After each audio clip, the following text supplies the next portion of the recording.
जो दो चीजें हमें डिमार्केट करनी है, तो रूरल सेटलमेंट, कुछ बेसिक इंट्रोडक्शन के बाद जल्दी जल्दी से इसका पॉइंट क्रिएट करेंगे। जो मुझे कन्वेंशनल फ्रेम में पढ़ना है वो है दो टर्म्स हमारे सिलेबस में है, rural settlement types and rural settlement pattern. ठीक है, पढ़ते समय हम थोड़ा सा सेग्रीगेट करते हैं बिगिनिंग में, बाद में तो उसको मिक्स करना ही पड़ता है। आपको क्वेश्चन में क्या चीज पूछा जाए, कौन सा टर्म पूछा जाए, उसके अकॉर्डिंग डिमार्केट करना है। But before I take you there, फिर what is environmental concerns with rural settlement, वो टुवर्ड्स एंड अप्लाई करके खत्म करेंगे इसको। रूरल सेटलमेंट, सेटलमेंट सिस्टम का लोअर हायरार्की है rural settlement. Why it is lower hierarchy? Come on, beginning में settlement का ऐसे ही किया था कि सेटलमेंट सिस्टम को आप रेंज कर सकते हो, रूरल और फिर अर्बन। तो रूरल सेटलमेंट को आप लोअर हायरार्किकल कैटेगरी में डालते हो। क्यों डालते हो lower hierarchy? Low valued function in terms of market value, importance नहीं। अगर आप एग्रीकल्चर को इंपॉर्टेंट नहीं बता रहे हो तो अर्बन डिवेलपर्स खाएंगे क्या? बाकी सब चीजों को छोड़ दो। वैल्यू एडिशन अर्बन एरियाज में है, इसलिए इकोनॉमिकली वो फंक्शनली हायर हायरार्की में, इंपॉर्टेंस में they are all significant. Scholar का नाम बोल रहे हैं, क्या दिमाग में आ रहा है जल्दी से बताना। Mark Jefferson. फंस जाते हो भाई हर रैपिड फायर क्वेश्चन में, बहुत गलत बात है। प्राइमेट सिटी कंसेप्ट कितना मुश्किल है। Mark Jefferson, primate city concept. Mark Jefferson was the scholar who said settlement system incorporate rural and urban settlements as complementing each other। दोनों की इंपॉर्टेंस अपनी अपनी जगह पर बहुत हाई है। अगर आप अर्बन सेटलमेंट के पर्सपेक्टिव से करो तो आप कहोगे अर्बन सेटलमेंट ही तो रूरल डिवेलपर्स को क्या देता है, higher order goods and services. Rural settlement के पर्सपेक्टिव से करो तो भाई रूरल सेटलमेंट अर्बन सेटलमेंट्स को क्या दे रहा है, फूड रिसोर्सेज, रॉ मटेरियल। अगर हम रॉ मटेरियल ही नहीं देंगे तो आप प्रोसेस क्या करोगे? तो they are complementing each other's existence, that it is not about being important than other, it is only about that आप functionally थोड़े से ज्यादा high remunerate value addition को relate करते हैं, इसलिए आप higher hierarchy है।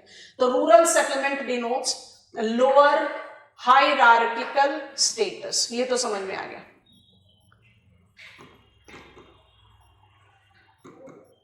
ये लिखने से पहले हम बार बार रिमाइंडर देते हैं, क्योंकि इसको मिस इंटरप्रेट नहीं करना चाहिए कि हम लोअर हायरार्किकल स्टेटस है तो हमारी वैल्यू कम है। वैल्यू कम नहीं है, बस फंक्शनली हम लोअर हायरार्किकल है। ठीक है, अच्छा दूसरा, रूरल सेटलमेंट को आप लोअर हायरार्किकल इसलिए ही बोल रहे हैं क्योंकि इसका जो प्रिंसिपल एक्टिविटी है वो कौन सा है, एग्रीकल्चर। तो जैसे ही हमने कहा rural settlement is functionally reproductive industry. ये मुझे ऑटोमेटिकली एक अटैचमेंट दे देता है, उसको हम स्टार मार्क के साथ लिखते हैं। That is the reason spatial layout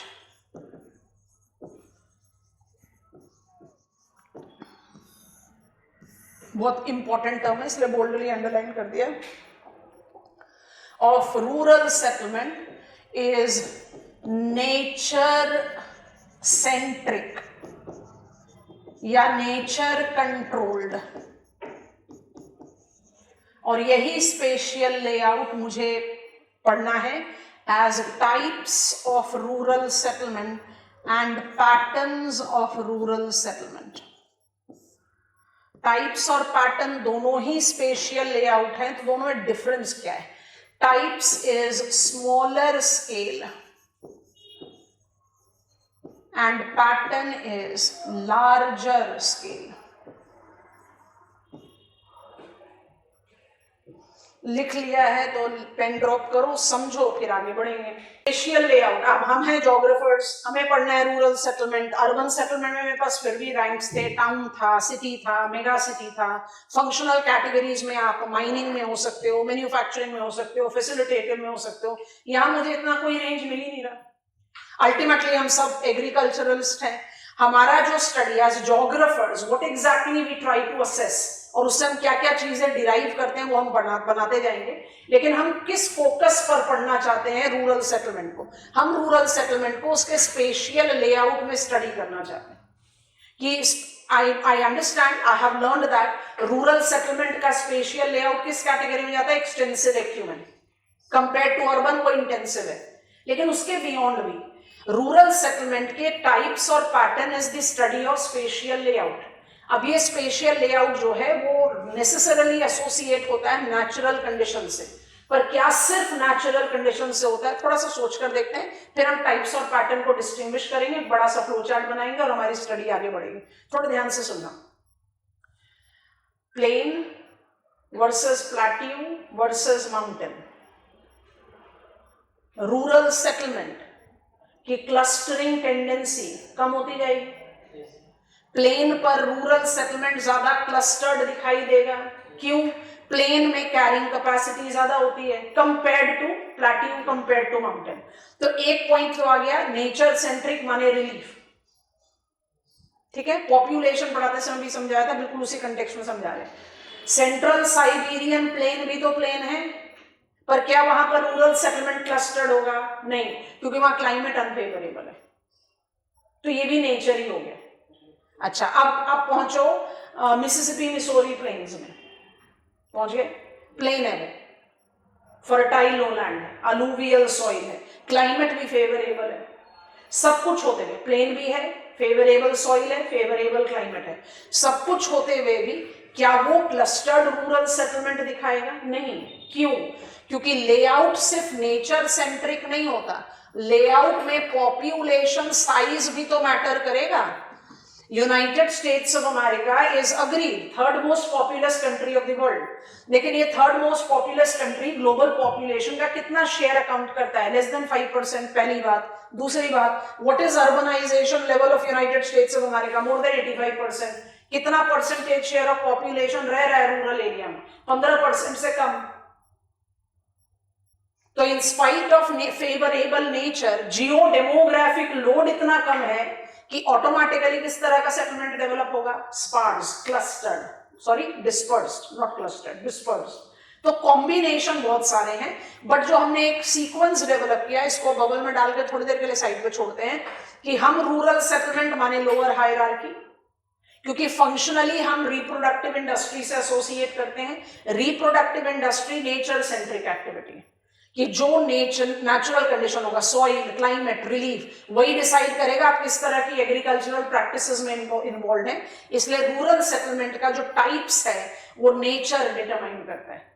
types और पैटर्न दोनों ही लेआउट हैं, तो दोनों में डिफरेंस क्या है? गूगल मैप को जूम इन जूम आउट करो, ऐसे सोचकर देखना, क्योंकि ऐसे सोचना पड़ेगा, नहीं तो बात समझ में नहीं आएगी। यहाँ पर अगर आपने एक मैक्रो पर्सपेक्टिव लेना शुरू किया, मान लीजिए कि हम उत्तर प्रदेश में, आप एकदम जूम्ड आउट मैप देख रहे हैं उत्तर प्रदेश का, आप हमेशा नोटिस करते हैं एक पैटर्न, क्लस्टरिंग, सेटलमेंट्स जो है बड़े पास पास पास पास पास पास हैं।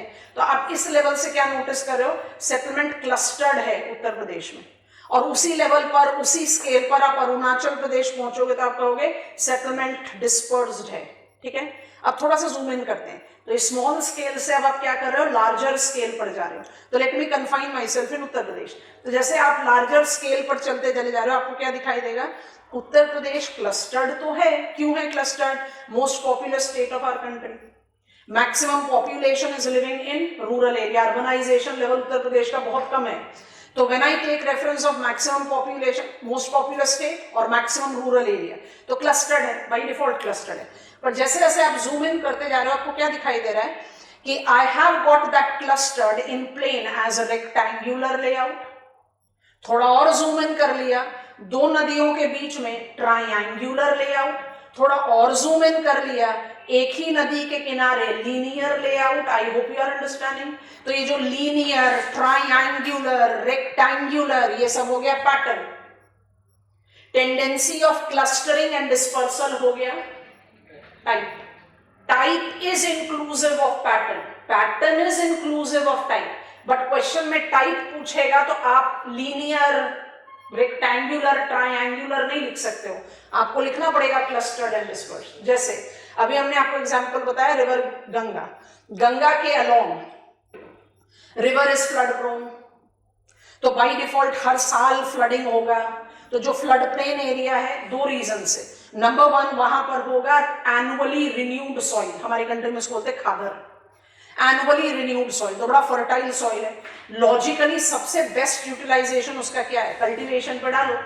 और प्रैक्टिकल चॉइस क्या है, वहां पर अगर आप अपने घर बनाओगे तो हर साल पानी में डूबोगे, तो हम फ्लड प्रोन एरिया में कहां पर सेटलमेंट क्रिएट करते हैं, नेचुरल लेवीज पर, जो रिवर के या कनाल के बिल्कुल बैंक्स पर डेवलप होता है। क्या रीजन है उसका, एलिवेटेड है, इट इज स्लाइटली एलिवेटेड, इसका बिकॉज हाइट है, वहां पर इतना इजिली वाटर जो है वो लॉग इन नहीं करता, और आप मैक्सिमम ऑफ फर्टाइल एरिया दे देते हो फॉर कल्टीवेशन। समझ में आ रहा है, उस कंसिडरेशन में सोचकर देखो, मैंने उत्तर प्रदेश के natural levies of river Ganga या अपर गंगा कनाल में किस तरह का सेटलमेंट डेवलप किया, लीनियर क्लस्टर्ड। अब आ जाओ इंदिरा गांधी कनाल कमांड में, वेस्टर्न राजस्थान डेजर्ट है, पॉपुलेशन लोड ऑलरेडी कम होगा, वहां पर आपने इंदिरा गांधी कनाल, वो नॉन नेविगेबल कनाल है, उसके अलोंग अगर आपने सेटलमेंट डेवलप किया तो लीनियर तो होगा बट वो डिस्पर्स्ड होगा। तो लीनियर क्लस्टर्ड भी हो सकता है, डिस्पर्स्ड भी हो सकता है। तो रिलेशन है, क्योंकि दोनों ही स्केल डिफरेंस पर एसोसिएट करता है, बट टाइप का मतलब है you should focus on clustering and dispersion.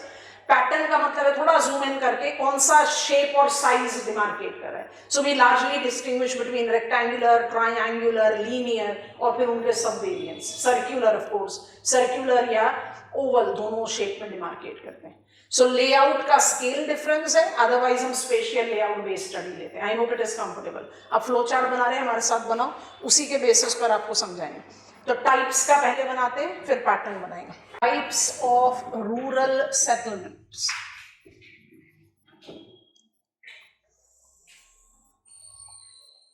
पहले लिख दिया इसलिए दोबारा नहीं लिख रहे हैं, पर बोल जरूर दे रहे हैं। What is the types of rural settlement?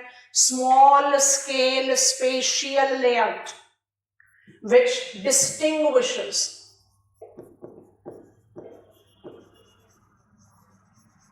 between tendency of clustering and tendency of dispersal.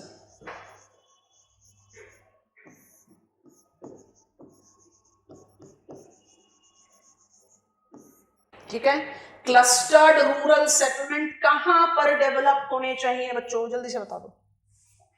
Clustered rural settlement कहां पर डेवलप होने चाहिए? जो फेवरेबल नेचुरल लोकेशन हो। Yes all of us.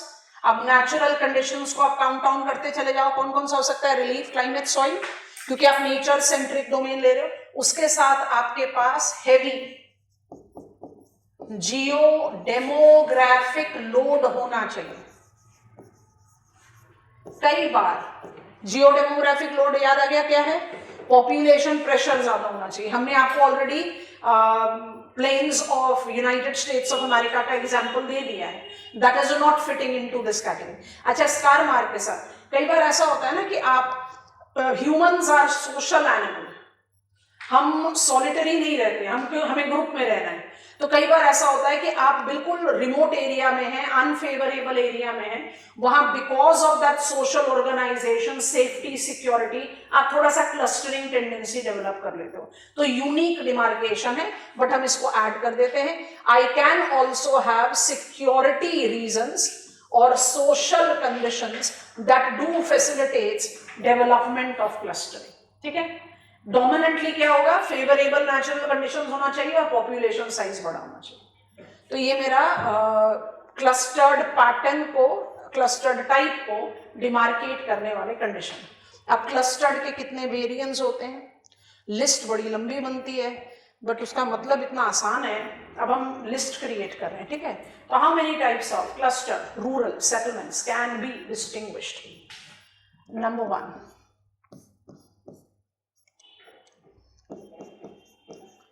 monsoonal clustered. Number 2, semi clustered, boundary. Number 3, clustered, cum hamleted. Number 4, clustered, come हैमलेटेड, come scattered. Pattern इसलिए remove कर दिया कि फ्लो चार्ट अननेसेसरीली बड़ा हम्बल जम्बल्ड हो जाता है। पैटर्न पर आएंगे तो फिर पैटर्न का फ्लो चार्ट बनाएंगे। ठीक है, अब स्कैटर्ड पर आ जाते हैं। स्कैटर्ड के कौन कौन से कंडीशंस होंगे वो समझ में आ जाता है। अनफेवरेबल नेचुरल कंडीशंस होने चाहिए, पॉपुलेशन लोड कम होना चाहिए। ठीक है, इसके कौन कौन से वेरिएंट्स हैं तो हम इसको डिमार्केट करते हैं। नंबर 2, ये मेरा हुआ सेकंड कैटेगरी टाइप। अब इसमें मेरे को मिलता है नंबर 1, हम जानबूझकर इस सीक्वेंस में चलेंगे। एक हुआ आइसोलेटेड, दूसरा हुआ ट्रू स्कैटर्ड, आप इसको ट्रू डिस्पर्स्ड भी लिख सकते हो, दोनों टर्म हमने टॉप पर ऑलरेडी लिख दिया है। तीसरा होता है स्कैटर्ड कम हैमलेटेड,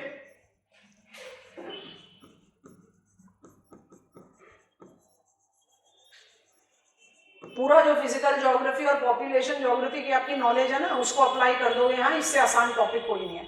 अगर उसको अप्लाई नहीं कर पाओगे तो इससे मुश्किल टॉपिक कोई नहीं है। और चौथा इंटरेस्टिंग वन, ये तो आप लिखते ही समझ गए कहाँ जाना है, step settlement. Types of rural settlement denotes rural settlement layout that is associated or related to smaller scale। किस तरह का रूरल सेटलमेंट का एक लेआउट है, एक पैटर्न है, पैटर्न टर्म का इस्तेमाल नहीं करते, एक लेआउट है, एक ज्योग्राफिकल डायमेंशन है स्मॉल स्केल पर। It is the attempt to distinguish tendencies of clustering and tendency of dispersal. तो क्लस्टर्ड रूरल सेटलमेंट, अब वन बाय वन हम इस फ्लो चार्ट पर दोबारा से आएंगे, हम डायग्राम बनाते जाएंगे, कुछ पॉइंट्स लिखते जाएंगे, समझ के उसको कॉपी कर लेना। क्लस्टर्ड रूरल सेटलमेंट आइडियली कहां होते हैं? Clustered rural settlements are typical to the areas which are favourable naturally and have got huge demographic load. तो इस तरह का combination, favourable natural condition developed world में भी है, but demographic load in rural area developed world में कम है, अर्बनाइजेशन लेवल बहुत ज्यादा है। इसी कैटेगरी में एक और कॉन्टिनेंट फिट इन होता है, नाम बता दो जल्दी से। ऐसे करोगे तो क्लास बड़ा मुश्किल है, प्लीज थोड़ा सा कंसंट्रेट कीजिए, बहुत आसान टॉपिक है, प्रोवाइडेड यू कैन लिंक। अब मुझे जल्दी से बताओ, हम बात कर रहे हैं फेवरेबल नेचुरल कंडीशन। मुझे मैप ऑफ वर्ल्ड में इसको जज करना है, क्योंकि डायग्राम बनाकर तो 2 मिनट में समझ गए, बट जब तक आप एग्जामिनर को कन्विंसिंग एग्जांपल्स नहीं दोगे, आपका ये कंटेंट बिल्डिंग फेवरेबल नहीं हुआ। उसमें आपको कुछ याद नहीं रखना, आपको सिर्फ रैशनली इंटरलिंक करना है। तो ध्यान से क्वेश्चन को सुनेंगे और आंसर देंगे all of you. When I से फेवरेबल नेचुरल कंडीशन, ये हो गया favourable climate, favourable soil, favourable relief. तो इस तरह के कंडीशंस तो मुझे डेवलप्ड वर्ल्ड में भी मिलेंगे, पर clustered rural settlement interestingly developing world में ही कन्फाइंड है। डेवलप्ड वर्ल्ड से इसका कुछ लेना देना है नहीं। डेवलप्ड वर्ल्ड से लेना देना इसलिए नहीं है क्योंकि डेवलप्ड वर्ल्ड में अर्बनाइजेशन लेवल बहुत ज्यादा है, पॉपुलेशन लोड बहुत कम है। इसी कैटेगरी में एक और कॉन्टिनेंट भी फिट इन होता है, Latin America. Latin America developing continent है, बट नंबर 1 पॉपुलेशन लोड बहुत कम है एंड अर्बनाइजेशन लेवल 75% प्लस है। ठीक हो गया? तो क्लस्टर्ड रूरल सेटलमेंट आपको कौन से कॉन्टिनेंट्स में कंसंट्रेट करना चाहिए? Asia and Africa. लॉजिक हुआ? कौन से कॉन्टिनेंट्स को आपने छोड़ दिया? लैटिन अमेरिका एक जो एक्सेप्शनल कैटेगरी, और डेवलप्ड वर्ल्ड को छोड़ दिया आपने छोड़ दिया एंग्लो अमेरिका को, आपने छोड़ दिया यूरोप को, आपने छोड़ दिया ओशनिया को। हम ओशनिया में मेलानेशिया, माइक्रोनेशिया और पॉलिनेशिया को हार्डली कंसिडर करते हैं, क्योंकि any case population density Oceania की कितनी है? 3% पर स्क्वायर किलोमीटर, जिसमें मेलानेशिया, माइक्रोनेशिया, पॉलिनेशिया तो लार्जली अनइनहैबिटेड है। तो पॉपुलेशन का क्लस्टर ज्यादा कहां हो गया? ऑस्ट्रेलिया और न्यूजीलैंड में सफिशिएंट सैंपलिंग है। क्लियर हुआ? चलो कैरेक्टरिस्टिक्स बिल्डअप करते हैं, यहां पर दोबारा से आएंगे। सो मुझे बात करना है क्लस्टर्ड रूरल सेटलमेंट की। ठीक, तो clustered rural settlement is typically associated with favorable natural conditions with heavy geodemographic load. It is thus typical to Afro-Asiatic villages. ठीक हो गया? अफ्रो एशियाटिक विलेजेस में मुझे क्लस्टर्ड मिलेगा। थोड़ी देर के लिए सोचना पड़ेगा, थोड़ी देर के लिए सोचना पड़ेगा। अफ्रीकन कंट्रीज में क्या इतना पॉपुलेशन शेयर है जितना एशिया में है? नहीं। मुझे कुछ एग्जांपल्स मिलेंगे अफ्रीका में, बट ज्यादा एग्जांपल्स मुझे एशिया में मिलेंगे, ठीक है। अच्छा, अब ध्यान से नोटिस करो, कैरेक्टरिस्टिक्स बिल्टअप कर रहे हैं, फ्लो चार्ट वाले स्लाइड पर दोबारा से जाएंगे, पर पहले नोटिस करते हैं क्लस्टर्ड रूरल सेटलमेंट के दो प्रिंसिपल सब टाइप्स। हमने बाउंड्री बना दिया था फ्लो चार्ट पे। एक को आप बोलते हो मॉनसूनल क्लस्टर्ड, क्लस्टर्ड दोबारा नहीं लिख रहे हैं, और एक को आप बोलते हो सेमी क्लस्टर्ड। दोनों में कॉमन कैरेक्टरिस्टिक्स क्या है? ये फेवरेबल, रुक जाओ थोड़ी देर समझो, अरे रुकोगे थोड़ी देर समझोगे और उसके बाद फिर हम आगे बढ़ेंगे। सो ये फेवरेबल नेचुरल कंडीशन से रिलेट कर रहा है, पॉपुलेशन लोड ज्यादा है, फेवरेबल नेचुरल कंडीशन में रिलीफ, क्लाइमेट, सॉइल सब कुछ फेवरेबल है, माने it is giving you the favourable availability of cultivation probability, ठीक। अच्छा, मॉनसूनल क्लस्टर्ड, आप इसको एकदम स्मूथ रेक्टेंगल भी बना सकते हो या डिस्टॉर्टेड ओवल्स या सर्कल्स बना सकते हो जैसे हम बना रहे हैं, दोनों तरीके से it is valid. Monsoonal clustered और सेमी क्लस्टर्ड दोनों में क्योंकि फर्टाइल लैंड है तो पॉपुलेशन की एक बड़ी अजब सी टेंडेंसी होती है, कम से कम एरिया में बिल्टअप एरिया डेवलप करो ताकि मैक्सिमम एरिया को आप कल्टीवेशन में दो, ठीक। तो दोनों को डायग्राम जब भी बनाओगे रिलेटिविटी में बनेगा, तो दो हमेशा बनेंगे, एक का कोई वैल्यू नहीं है। तो मॉनसूनल क्लस्टर्ड में भी पॉपुलेशन टेंड्स टू क्लस्टर इन मिनिमल पॉसिबल एरिया, एकदम मिनिमम पॉसिबल। डायग्राम का जिस्ट क्या है? डिस्टॉर्टेड ओवल या सर्कल बनाइए या स्मूथ रेक्टेंगल बनाइए और बीच में छोटे छोटे स्क्वायर बनाते जाना।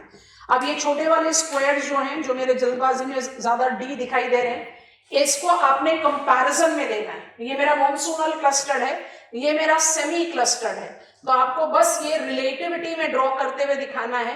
क्लस्टरिंग इधर भी है, बट आप देखो खुद से इतने फास्ट रनिंग डायग्राम में भी मुझे दिख रहा है कि क्लस्टरिंग टेंडेंसी वीकर है यहाँ पे। दोनों ही टाइप ऑफ रूरल सेटलमेंट में पहला कॉमन कैरेक्टरिस्टिक्स क्या है? हम फेवरेबल लोकेशन में। दूसरा कॉमन कैरेक्टरिस्टिक्स क्या है? हम मिनिमम एरिया को बिल्टअप जोन के तौर पर इस्तेमाल करते हैं और मैक्सिमम एरिया, जिसको हमने यहां ग्रीन डैशेस डाल दिया, उसको आप डिवोट कर देते हो एज कल्टीवेबल लैंड, यहां लिख देते हैं एग्रीकल्चरल लैंड। दोनों में डिफरेंस क्या है? Tendency of clustering is stronger in monsoonal clustered, इसलिए उसको बोलते हैं ट्रू क्लस्टर्ड, और tendency of clustering is comparatively weaker in semi clustered, इसलिए उसको बोलते हैं सेमी क्लस्टर्ड। चलो ये भी समझ में आ गया। अब मुझे इसको अप्लाई करना है मैप ऑफ वर्ल्ड में। हम हमारे सपोर्ट के लिए लिख रहे हैं, आप एग्जामिनेशन में नहीं लिखोगे, आप एग्जामिनेशन में उसका डिकोडिंग करोगे। ये कहां पर एक्सपीरियंस किया जाता है? Come on, monsoonal cluster with paddy culture, China India, हो गया काम खत्म। उससे ज्यादा, और चाइना कहां, इंडिया कहां? पूरा चाइना नहीं, रिकॉल करो map of China, industrial region पढ़ाते समय समझाया था। तिब्बत में चले जाओ, अनइनहैबिटेड। सेंट्रल प्लेट्यू रीजन में जाओ, मॉडरेटली क्लस्टर्ड। प्लेन पर आओगे तो डेंस क्लस्टर्ड है। वैसे ही इंडिया में इट डजंट सीम लाइक, 2011 का सेंसस डेटा है हमारे पास, Arunachal Pradesh the sparsest clustered state of our country. क्या पॉपुलेशन डेंसिटी है अरुणाचल प्रदेश की? 17 पर्सन्स पर स्क्वायर किलोमीटर। लगता ही नहीं कि हम इंडिया की बात कर रहे हैं। चाइना सुन के बहुत खुश होगा, हम कह रहे हैं लगता ही नहीं इंडिया की बात कर रहे हैं अरुणाचल प्रदेश। पॉपुलेशन डेंसिटी इतना कम क्यों है? माउंटेनस एरिया है, ट्राइबल पॉपुलेशन है। कौन tribal population? Stage 1 of demographic transition model, surplus population ही नहीं है। सब चीजों का कॉम्बिनेशन है ना। तो इंडिया या चाइना पूरा नहीं, जो फेवरेबल लोकेशन है, नेचुरल फेवरेबल कंडीशन, यहां की कैरेक्टरिस्टिक्स कैसे कैसे बिल्ड होगी। सोचो, what is clustered rural settlement? Clustered rural settlement is extremely dense clustered type of rural settlement. It is typically confined into the favorable natural locations with heavy geodemographic load.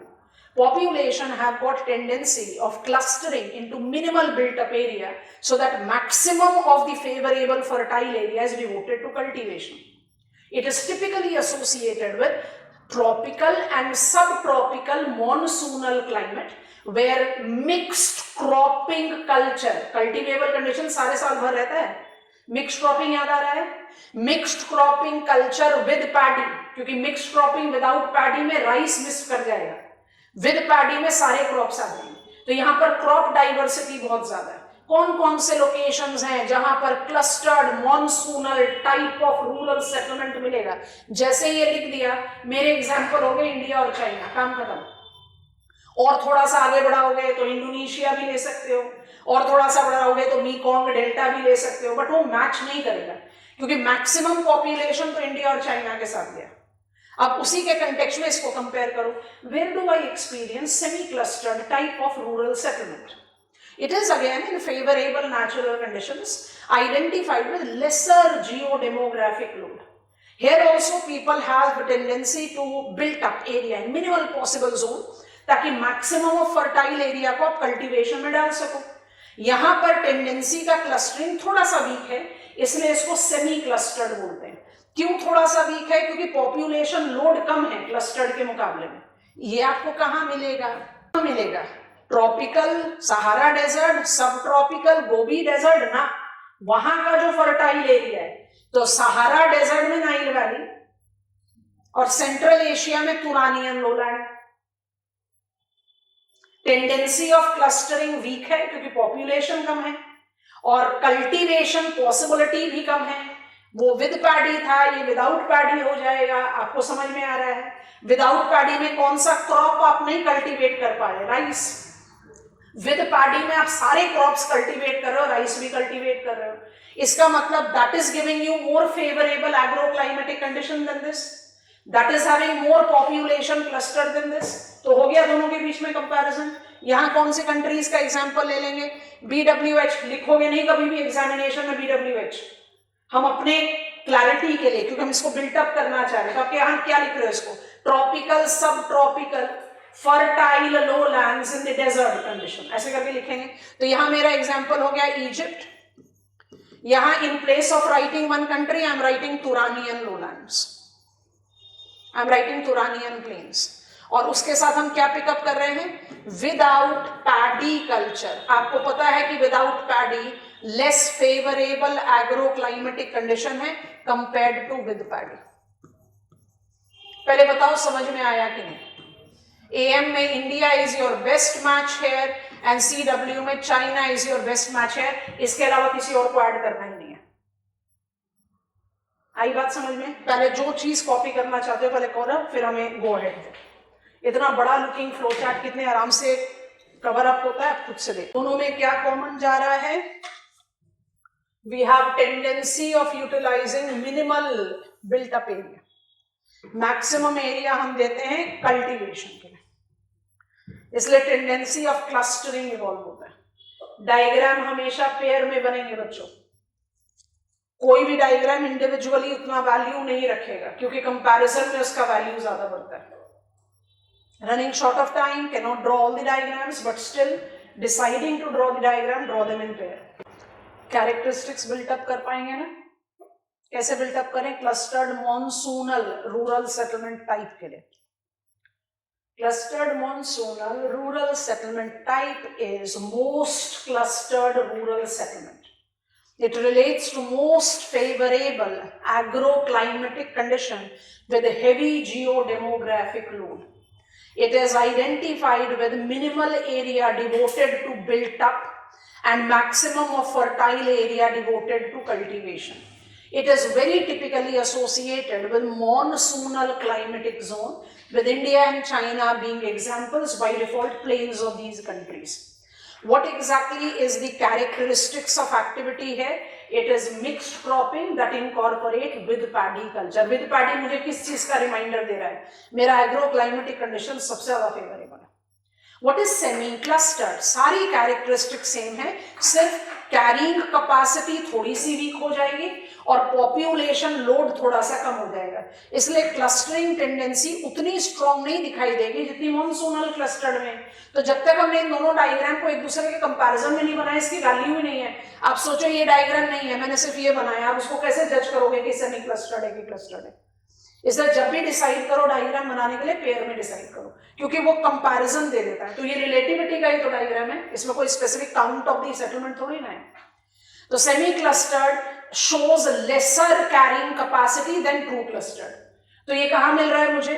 Comparatively less favourable climatic location है। तो हम जब riverine या alluvial लोलैंड्स की बात करते हैं, tropical desert में या सब ट्रॉपिकल डेजर्ट में, वहां पर कल्टीवेबल कंडीशन स्ट्रांग है। आप कल्टीवेट मल्टीपल टाइम्स भी कर सकते हो, बट उतना नहीं जितना आप मॉनसूनल में कर रहे हो। तो वही कंपैरिजन हमने ले लिया।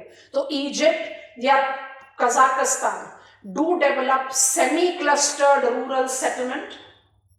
When I compare it to monsoonal clustered, clustering tendency थोड़ी सी वीक होगी, और कल्टीवेशन पर व्यू में you are not having that variety of crops cultivated जो मॉनसूनल में कंटेंट बिल्ट हो गया। अब जरा अपने फ्लो चार्ट को देखो, हम भी ले जाते हैं पीछे। ये दो वेरिएंट वेट कर रहे हैं, ठीक है? डिवाइड क्यों किया सोचो। यहां पर हमने एक जनरल लिस्ट बनाई थी, और इस लिस्ट के साथ अब हम एक चीज और ऐड करना चाहते हैं। पेन ड्रॉप करके पहले प्लीज समझिए, इससे आसान टॉपिक हमारे सिलेबस का कोई भी नहीं हो सकता। इसमें प्रॉब्लम सिर्फ उन्हीं बच्चों को लगेगी जो लिंक नहीं कर पा रहे। अगर आपने बैकग्राउंड, जितनी बैकग्राउंड स्टडी करके यहां पर पहुंचे हो, उनको लिंक कर लिया, आपने एक्सीलेंट कंटेंट डेवलप कर लिया।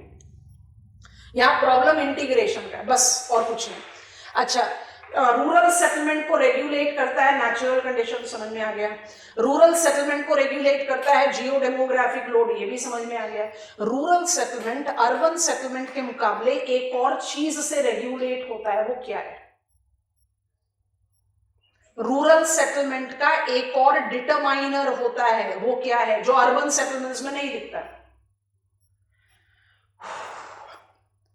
Social divide, sectarian divide, caste divide, religious sect divide, yes और नो, एथनिक डिवाइड, क्योंकि रूरल एरियाज में ये बहुत स्ट्रांगली इन्वॉल्व होता है, ठीक है? ध्यान से देखेंगे, इसलिए बाउंड्री लाइन बनाएंगे। अब हम नेक्स्ट स्लाइड बना लिया, दोबारा से बना रहे हैं, ध्यान से देखना। Which are the other two variants of the clustered settlement. अब मेरा क्लस्टर्ड जो लिख रहे हैं उसको साथ में लिखते जाओ। Clustered both as monsoonal clustered और सेमी क्लस्टर्ड, दोनों। मॉनसूनल क्लस्टर्ड को आप ट्रू क्लस्टर्ड भी बोल सकते हो।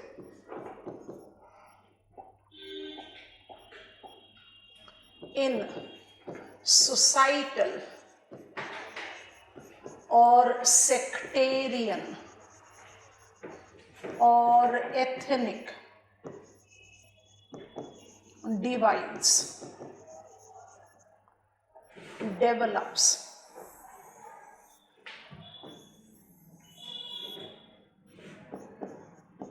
अब क्लस्टर्ड तो हम पहले ही पढ़ चुके हैं, तो यहां पर हम क्लस्टर्ड और सेमी क्लस्टर्ड का डिस्टिंक्शन पिकअप नहीं करना चाह रहे।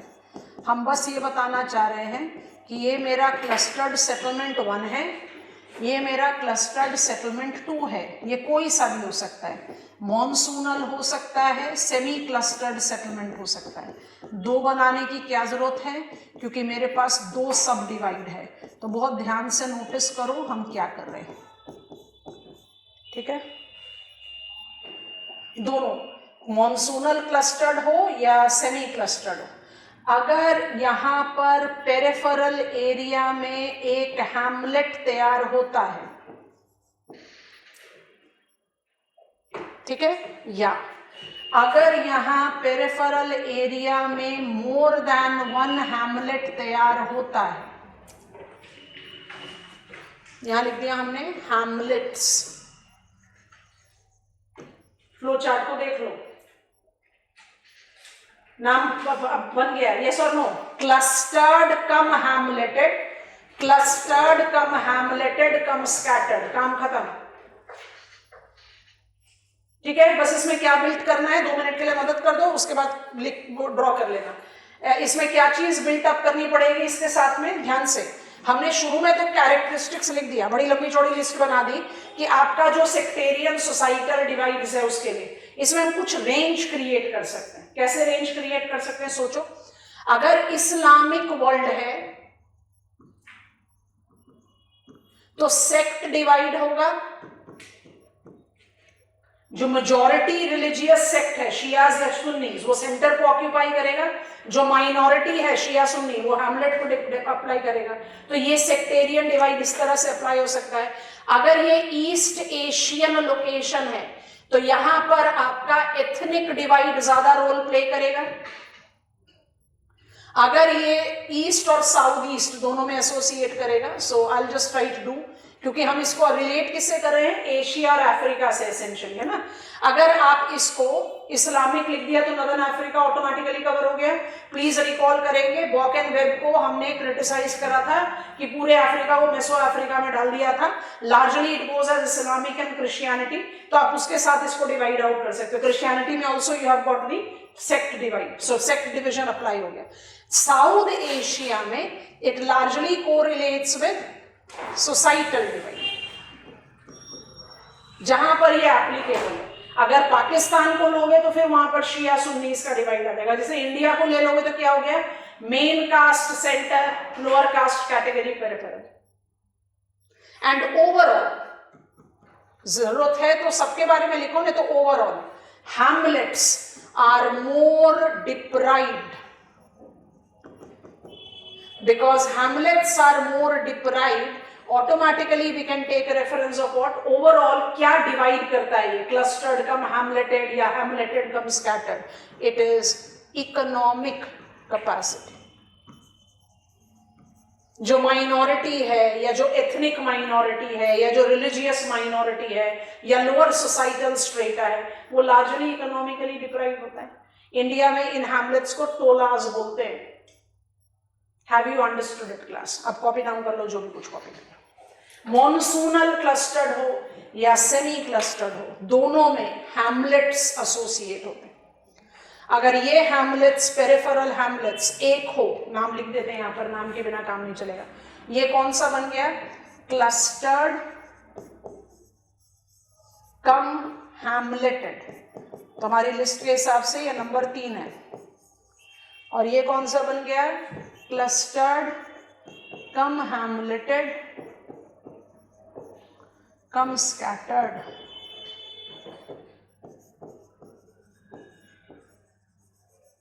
और इसने मुझे किस चीज का रिमाइंडर दे दिया कि रूरल सेटलमेंट में सोसाइटल नॉर्म्स भी बहुत स्ट्रिक्ट होते हैं। मैप की लोकेशन को पिकअप कर लोगे तो बहुत आराम से कंटेंट डेवलप करके उसको अप्लाई कर दोगे मैप पर, नहीं कर पाओगे तो आंसर सुपरफिशियल ही लगेगा।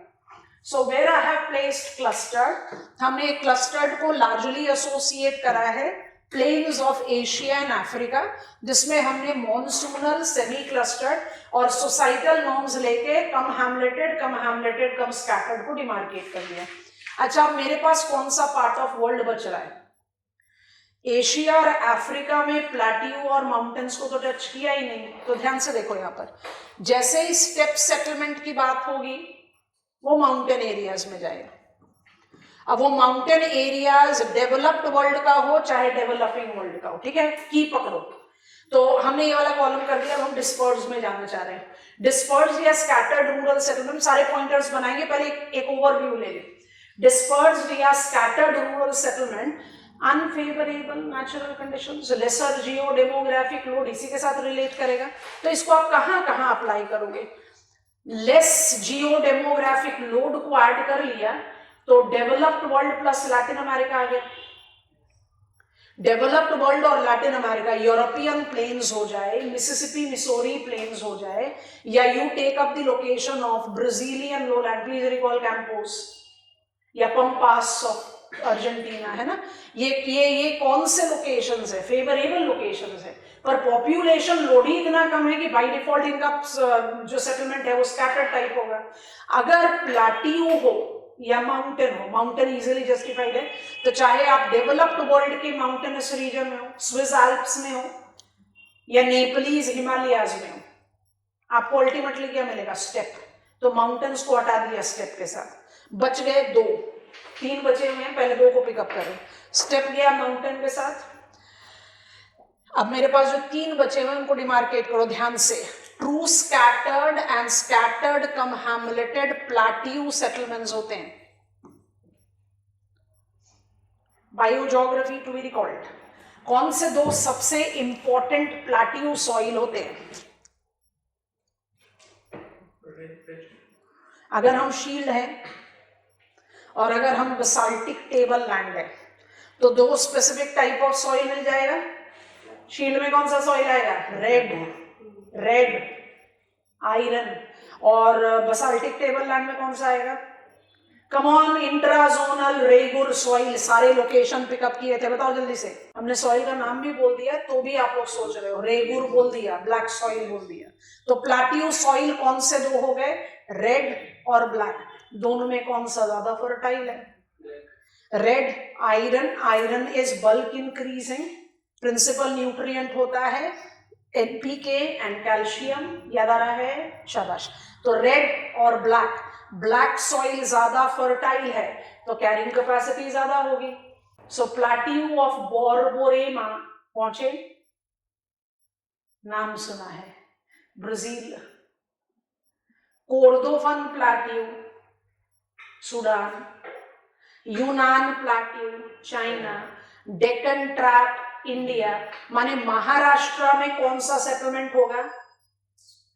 Scattered cum हैमलेटेड। और छत्तीसगढ़ में कौन सा सेटलमेंट होगा? True scattered. दंड करने आ रही है बात समझ में? तो ब्राजीलियन हाईलैंड में कौन सा सेटलमेंट होगा? True scattered. बोर्बोरेमा में क्या होगा? Scattered cum hamleted. Getting it और नॉट? अफ्रीकन शील्ड में क्या होगा? जहां आपने कटंगा प्लाटियू कमान कॉपर रेल रूट पढ़ा था, वहां पर कौन सा सेटलमेंट होगा? True scattered. पर कोर्दोफन में क्या होगा? Scattered cum hamleted. आपको समझ में आ रहा है? चाइना में पहुंचो, जब आप सांशी प्रोविंस, याद आ रहा है, कांसू कॉरिडोर, वहां पर आपको कौन सा सेटलमेंट मिलेगा? True scattered. बट यूनान में आ जाओगे तो क्या मिलेगा? Scattered cum hamleted. आपको बात समझ में आई कि नहीं? तो ये बेचारे आइसोलेटेड को कहां डालें? डायग्राम बना रहे, बताना जरा ध्यान से। स्कैटर्ड सेटलमेंट की बात कर रहे हैं और स्कैटर्ड सेटलमेंट में हम हमेशा, इसको आप डिस्पर्स्ड भी बोल सकते हो, इसमें 3 डायग्राम हमेशा साथ में बनने चाहिए। आप डिसाइड करो कि आप क्लस्टर्ड का डायग्राम नहीं बनाना चाहते हो, मत बनाओ, लेकिन ये 3 साथ बनेंगे। अब जरा ध्यान से विजुअलाइज करेंगे हम क्या कर रहे हैं। आपको अपने आप ही आंसर क्लियरली पता चल जाएगा, ठीक है? रफ रनिंग रेफरेंस में भी आराम से बन गया। ये मेरा आइसोलेटेड है और ये मेरे इसमें बिल्ट अप एरियाज हैं।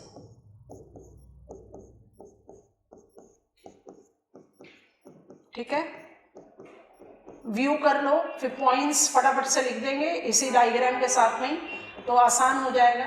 व्यू भी करना आसान हो जाएगा, रिटेन करना भी आसान हो जाएगा। ये मेरा ट्रू स्कैटर्ड है।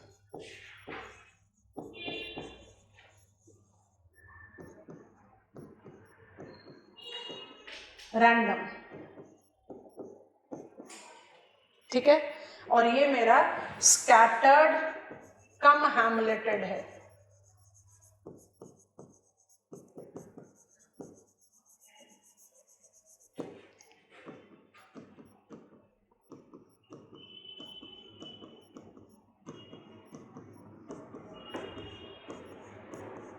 बस आपको एक कंपैरिजन में कुछ क्लस्टरिंग टेंडेंसीज दिखाने।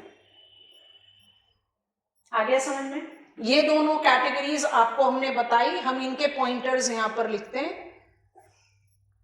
ये दोनों प्लाटियू सेटलमेंट्स हैं, डेवलप्ड डेवलपिंग वर्ल्ड दोनों में हो सकते हैं।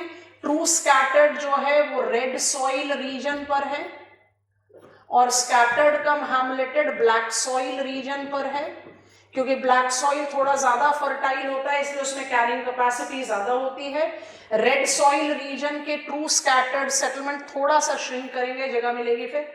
रेड सॉइल में जो आपका ट्रू स्कैटर्ड सेटलमेंट है उसमें आप एग्जांपल्स ले सकते हो मल्टीपल लोकेशन से। तो हमने ले लिया एक ब्राजीलियन प्लाटियू,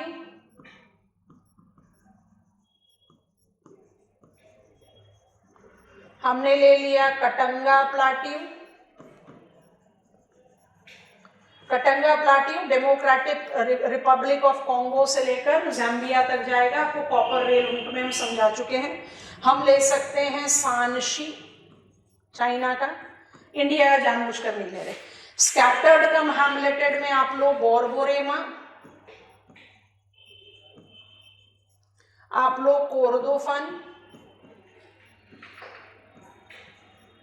और आप लीजिए चाइना का एग्जांपल लिया इसलिए यूनान।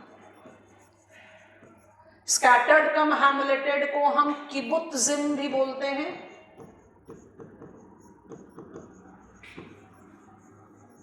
और उजामा भी बोलते हैं। किबुत्जिम लार्जली एशियन नेम है, Ujamaa African name. Black soil में tendency of clustering is facilitated by higher soil fertility.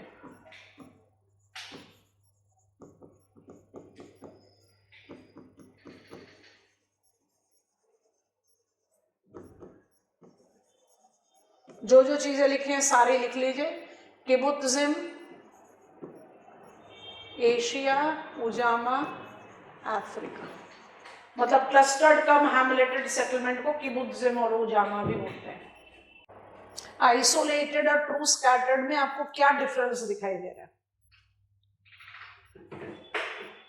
बहुत प्लान्ड है आइसोलेटेड, रैंडमनेस नहीं है। कहाँ अप्लाई किया जाएगा? Developed world plain. क्या सिर्फ डेवलप्ड वर्ल्ड सफिशिएंट रहेगा? नहीं, हम क्या कहें इसको? Planned extensive agricultural zone. उससे फायदा क्या होगा? ब्राजीलियन कैंपोज, अर्जेंटीनाज पम्पास भी इंक्लूड हो पाएगा। बाकी आपका Mississippi, Missouri plain, European plain, Australian downs सब कहाँ गया है? नेचुरली बड़ा फेवरेबल लोकेशन है, बट डेमोग्राफिक लोड ही कहां पर है? तो सेटलमेंट किस तरीके का होगा? Isolated. Isolated is which type of scattered rural settlement? Which is in favourable location, plain, fertile soil, लेकिन जियो डेमोग्राफिक लोड कम है। ठीक है, इसके कैरेक्टरिस्टिक्स को यहां इसको सेंटर में डाल के लिख देते हैं, उसके बाद फिर सबको फ्रेम पर ले आएंगे। What is the definition that I apply with isolated? Diagram में इसलिए बताया, डायग्राम को हमेशा कंपैरिजन में बनाओ। Isolated is with planned, extensive farms. So it is very typical to developed world. तो डेवलप्ड वर्ल्ड के जितने एक्सटेंसिव प्लेन्स हैं वहां सब आप इसको अप्लाई कर सकते हो। एग्जाम्पल्स आप आराम से ले सकते हो। Plus it is applicable to pampas, it is applicable to campos, it is applicable to weld। याद आ गया? ये सब डेवलपिंग वर्ल्ड के साथ रिलेट कर रहा है, जहां पर एक्सटेंसिव एग्रीकल्चर। तो पहला मैच तो इसका किसके साथ गया? Developed world. डेवलप्ड वर्ल्ड में क्यों ये स्कैटर्ड सेटलमेंट चलेगा? क्योंकि डेवलप्ड वर्ल्ड में rural areas have laser demographic load. I hope it is done. पूरा मैप ऑफ वर्ल्ड केटर हो गया। ठीक है, एक बार मैप ऑफ वर्ल्ड में ट्रैवल करेंगे। अब हम इसको सबको साथ में ले आते हैं। अब आप खुद से ही बताओ ना, अगर आपने आइसोलेटेड को ट्रू स्कैटर्ड के साथ कंपैरेटिव डायग्राम नहीं दिया तो कोई मतलब ही नहीं बना आपके डायग्राम में। ट्रू स्कैटर्ड को स्कैटर्ड कम हैमलेटेड के साथ डायग्राम नहीं बनाया तो इनके बीच में कोई मतलब, इसको अकेला बनाओगे तो क्या शो कर रहा है? जैसे ही आपने इनको कंपैरिजन में डाला वैल्यू अपने आप बढ़ गई। ठीक है, before we travel on map of world जल्दी से पेज ऐड करते हैं। कौन सा लास्ट टाइप बच गया हमारे पास? स्टेप। स्टेप कैसे अप्लाई होता है? हैबिटेबल, बहुत इंपॉर्टेंट है। माउंटेन स्लोप्स, जल्दी से मदद करा दो, उसका क्या मतलब होगा? नहीं, इसका क्या मतलब होगा? हैबिटेबल माउंटेन स्लोप्स का क्या मतलब होगा? चलो जाओ। southern slopes in northern hemisphere and northern slopes in southern hemisphere. कभी भी 8+1 मत करो। और इसके बाद क्या करना है, डायग्राम बनाओ तो ऐसा बना दो। आप अपने आप को इमेजिन करो कि आप किसी माउंटेन के फुट हिल पर खड़े हो और वहां से आप नोटिस कर रहे हो lack of availability of flat area. तो यहाँ तो बाई डिफॉल्ट कंडीशन हो गया ना, मेरे पास lack of availability of flat area है, इसलिए सेटलमेंट जो है वो स्टेप लैडर फॉर्म में डेवलप होता है। कैरिंग कैपेसिटी कम है इसलिए स्कैटर्ड होगा। और सेटलमेंट को आप कैसे डिनोट कर रहे हो, it is largely on the habitable slopes of the favourable mountainous region. It is applied both to developed world as well as developing world. हमने आपको शुरू में एक एग्जाम्पल दिया, उसी को मेंटेन करते हैं। डेवलप्ड वर्ल्ड को अप्लाई कर दो स्विट्जरलैंड से, बहुत अच्छा एग्जाम्पल है माउंटेनस रूरल एरिया का, और डेवलपिंग को ले लो नेपाल से। दोनों में स्टेप सेटलमेंट मिलेंगे, पर दोनों के स्टेप सेटलमेंट में क्या डिफरेंस मिलेगा? Switzerland will be more planned and organized and Nepal will be more haphazard and unplanned. Simple sa logic. So it will be more planned. It will be more random. बस इतना सा difference. Otherwise step settlement will be marking up its validity both with the developed, developing world. I think this is done.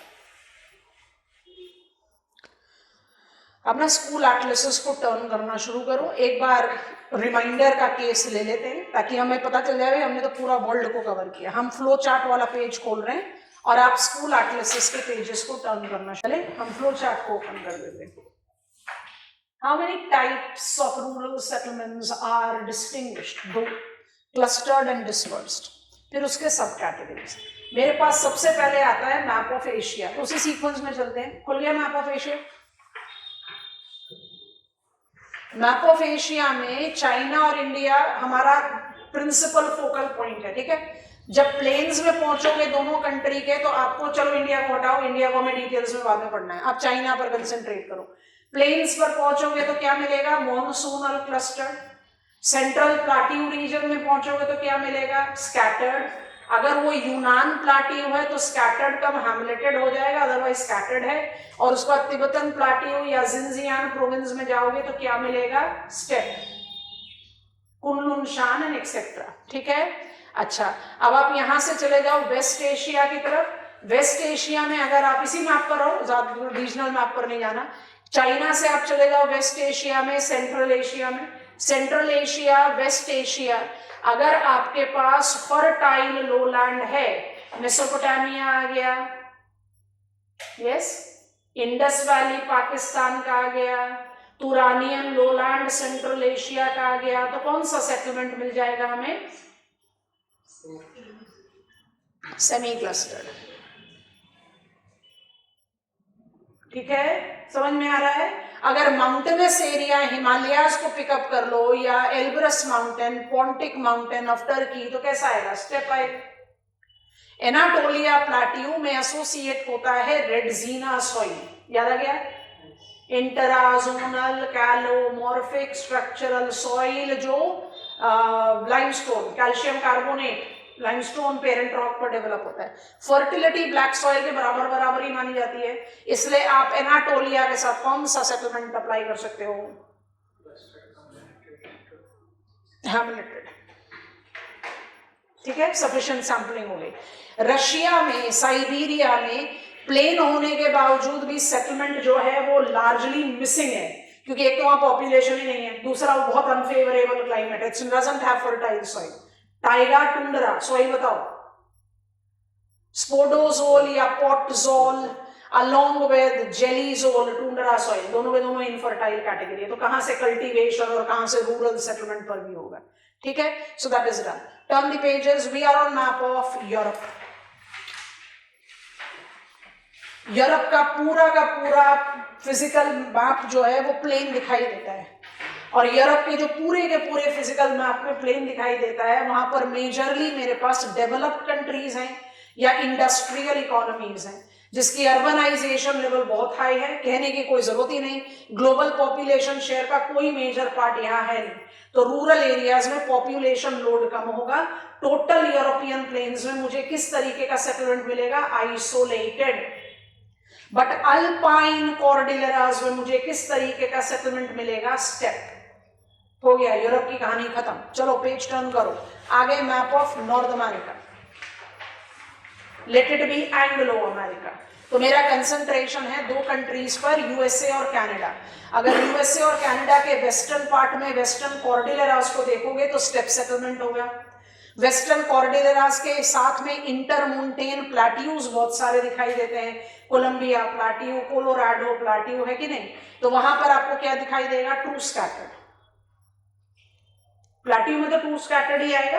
और जो plain area है वहां पर मुझे isolated rural settlement मिलेंगे, फेवरेबल होने के बावजूद भी। क्यों? क्योंकि पॉपुलेशन लोड ही बहुत कम है।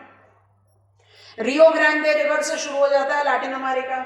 लैटिन अमेरिका में मेक्सिको को भी पिकअप कर सकते हैं। मेक्सिकन प्लाट्यू बहुत अच्छा एग्जाम्पल है ऑफ ट्रू स्कैटर्ड। इंटरमोंटेन प्लाट्यू है वो, दिख रहा है ना, दोनों तरफ माउंटेन है। अब टर्न ओवर करके साउथ अमेरिका के मैप पर आ जाओ, वहां बेटर रिप्रेजेंटेटिव्स मिलेंगे हमें। तो मेरे पास आ गया ब्राजील और अर्जेंटीना, यही हमारे सैंपल कंट्रीज भी थे जब हमने पढ़ाई शुरू करी थी कॉन्टिनेंट्स की।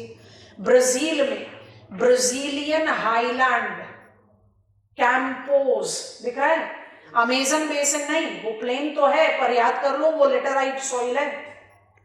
लेटराइट सॉइल में आपके पास कल्टीवेशन पॉसिबिलिटीज बहुत कम होती हैं, इसलिए उसको हमने सेफली अवॉइड किया है। हम कैंपोस की बात करते हैं जहां अल्फाल्फा है, और हम बात कर रहे हैं किसकी? बोर्बोरेमा। बोर्बोरेमा गया प्लाट्यू के साथ ब्लैक सॉइल, तो टेंडेंसी ऑफ क्लस्टरिंग होगा इन स्कैटर्ड। और कैंपोस को आप बड़े आराम से एसोसिएट कर सकते हो किसके साथ? ट्रू स्कैटर्ड के साथ। और वहीं अर्जेंटीना में चले जाओ, पंपास में, अर्जेंटीना के पंपास का एक्सटेंशन यूरुग्वे में कहा जाता है इंटर रियोइस। ये दोनों किस में जाएंगे? आइसोलेटेड में, आराम से। आइसोलेटेड में क्यों जाएंगे? क्योंकि they are extensive wheat cultivation location of Latin America. और लैटिन अमेरिका में पॉपुलेशन लोड बहुत कम है और अर्बनाइजेशन लेवल्स बहुत हाई। आप पेज टर्न करो, आप आगे हो मैप ऑफ अफ्रीका में। अफ्रीका में ज्यादा कुछ मेजर एज एग्रीकल्चर डेवलपमेंट नहीं दिखता, बारिंग सम एक्सेप्शन। तो इजिप्ट को हमने ड्यू रिप्रेजेंटेशन दे दिया, सूडान को हमने ड्यू रिप्रेजेंटेशन दे दिया, सफिशिएंट है। साउथ अफ्रीका को भी दे दिया। तो जब आप इजिप्शियन प्लेन की बात करते हो तो आप सेमी क्लस्टर्ड की बात करते हो। जब आप कोर्डोफन की बात करते हो तो आप क्लस्टर्ड कम हैमलेटेड की बात करते हैं। जब आप वेल्ड की बात करते हो तो आइसोलेटेड बोलते हो। और जब कटंगा प्लाट्यू की बात करते हो तो ट्रू स्कैटर्ड बोलते हो। एटलस माउंटेन्स पर आ जाओगे तो स्टेप हो जाएगा। So it becomes very evident time. I think this is comfortable. अब आ जाओ फाइनली ओशनिया में। सेटलमेंट या पॉपुलेशन के हिसाब से ओशनिया तो लीस्ट कंसिडर्ड होना चाहिए, बट फिर भी हमने ड्यू रिप्रेजेंटेशन दे दिया। ऑस्ट्रेलियन डाउन्स या न्यूजीलैंडिक कैंटरबरी प्लेन, जिसके हार्ट पर क्राइस्ट चर्च है, वहां पर आपको किस तरीके का सेटलमेंट मिलना चाहिए? आइसोलेटेड ही मिलेगा। यस और नो? डेवलप्ड वर्ल्ड है, पॉपुलेशन लोड। ओशनिया में तो पॉपुलेशन लोड इज एंटोनिम्स। कि आप ओशनिया की बात कर रहे हो और आप बात कर रहे हो पॉपुलेशन लोड, ना, मैच ही नहीं करता। Population sparsest clustered among habited. Antarctica uninhabited है, तो एंटार्क्टिका का तो हम पॉपुलेशन में ऐसे ही काउंट नहीं करते। I think it is comfortable. इस फ्लो चार्ट को देखने में जितना भी बल्क समझ में आता है, बहुत आराम से ऑर्गेनाइज हो जाता है। लॉजिक को पकड़ना पड़ेगा तभी कंटेंट बनेगा। अच्छा, इससे प्रीसीडिंग पेज पर जाते हैं। टाइप्स स्मॉल स्केल पढ़ लिया। अब आ रहा है पैटर्न। पैटर्न का लंबा चौड़ा फ्लो चार्ट नहीं है, बट क्रिएट करें। पैटर्न को कैसे डिफाइन करा था? हम इधर से लिखते हैं ताकि हमें थोड़ी जगह मिल जाए। पैटर्न ऑफ रूरल सेटलमेंट लिख रखा है पहले, इसलिए दोबारा नहीं लिख रहे हैं। is large scale spatial layout which identifies the developed shape of the settlement with specific determiners.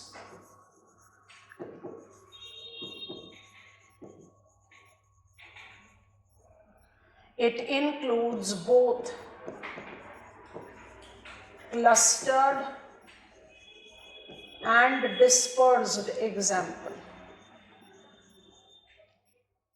कौन कौन से प्रिंसिपल पैटर्न होते हैं, हम लिस्ट यहाँ क्रिएट कर देते हैं, कुछ को इसी स्लाइड पर ऐड करेंगे, बाकी को अलग अलग कर लेंगे। सबसे कॉमन जो है वो लीनियर है।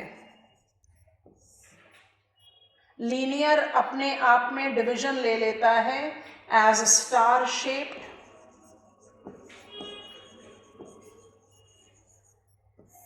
And T shaped.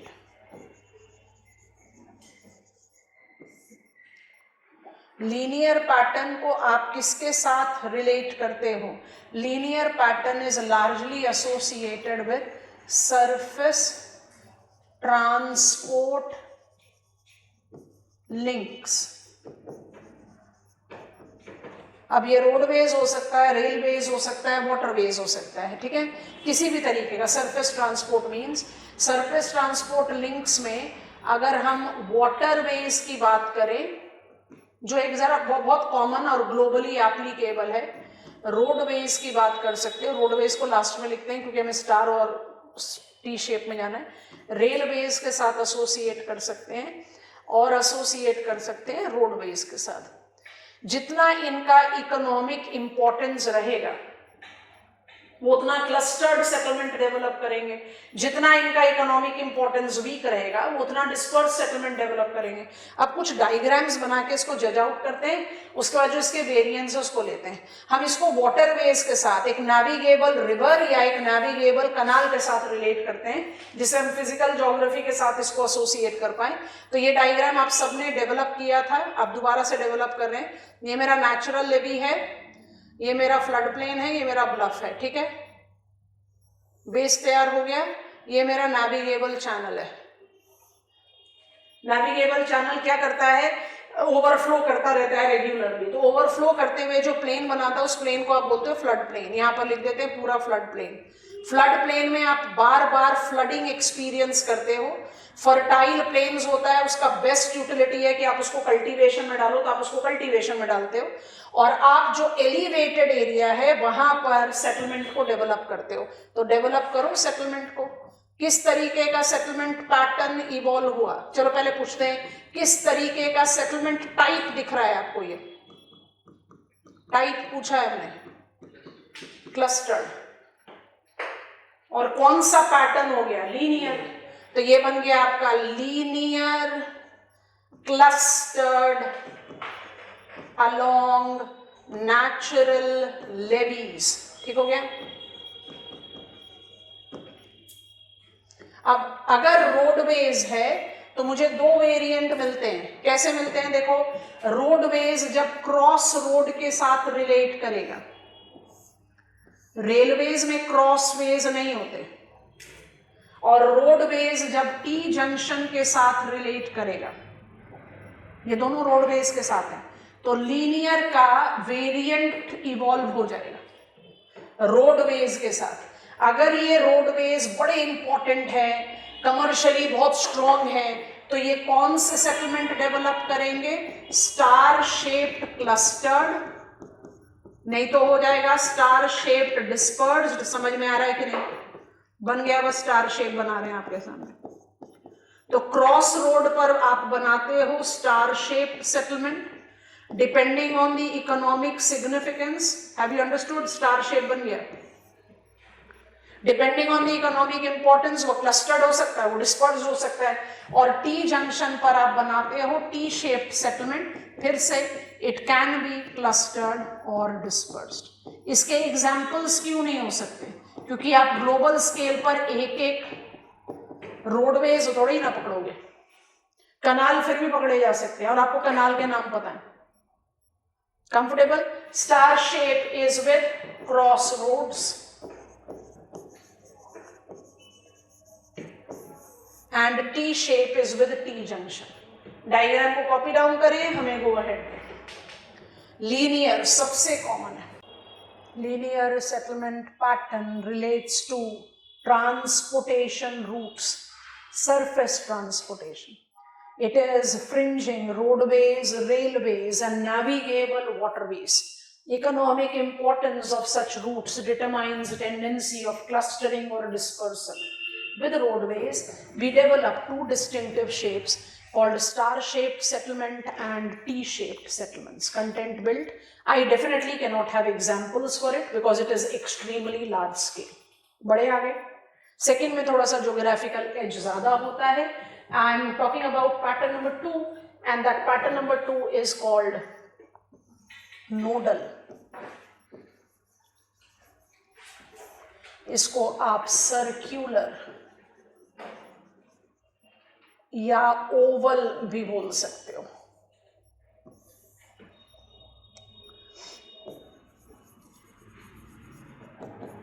Relates to node of attraction. Involves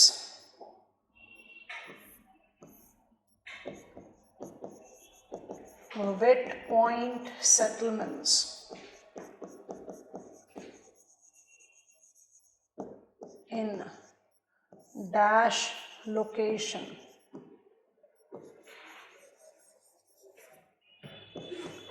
and dry point settlements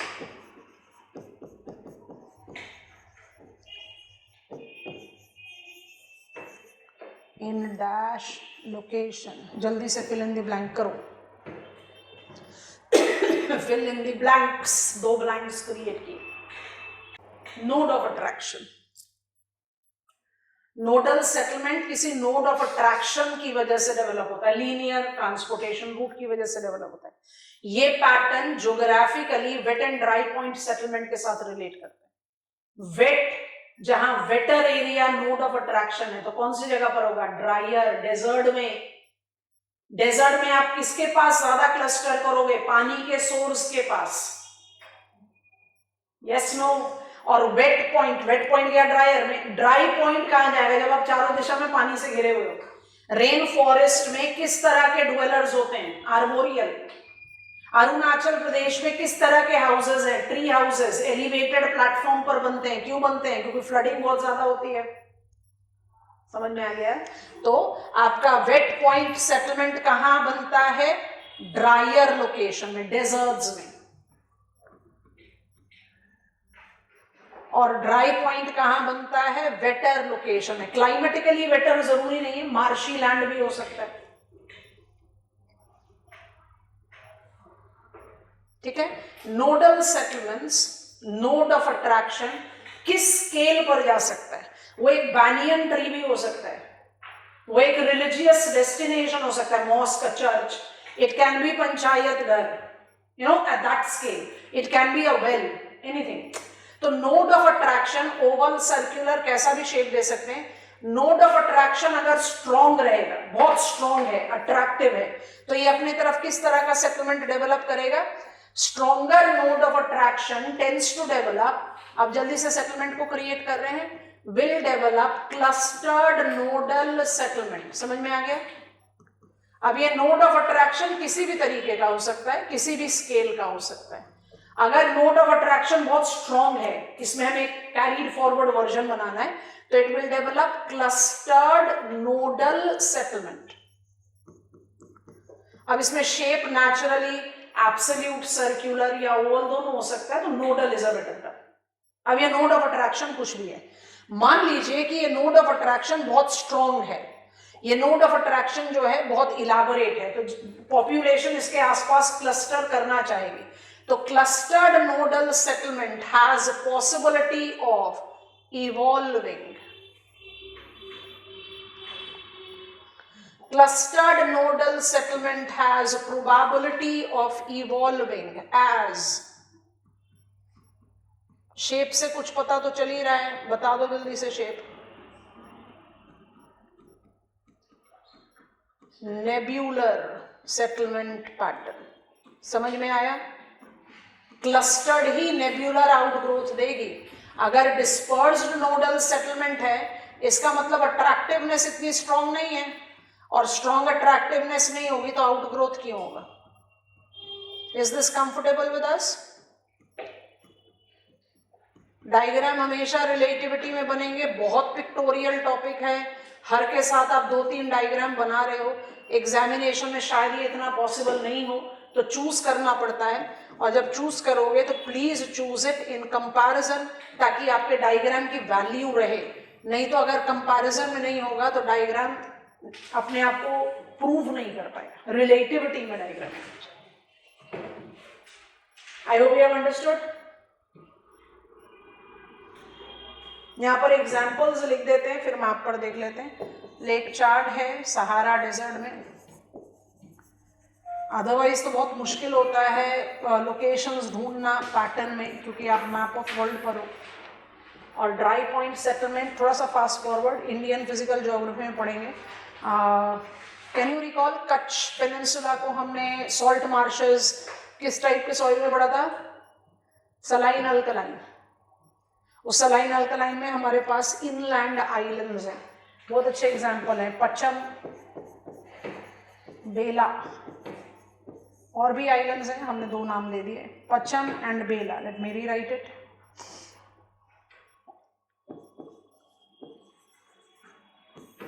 Kutch, Rann is salt marshes. तो सॉल्ट मार्शेस में हैबिटेबिलिटी कहाँ होगी? जहां पर आपके पास elevated drier location, the dry point settlement हो गया। सारी चीजें कॉपी करेंगे, फिर गो अहेड देंगे, मैप पर लोकेशंस को देखेंगे, फिर आगे बढ़ते हैं। जैसा कहा था ऐसा प्रूव हो रहा है ना, रूरल सेटलमेंट बहुत इजी गोइंग टॉपिक है, मुश्किल नहीं है।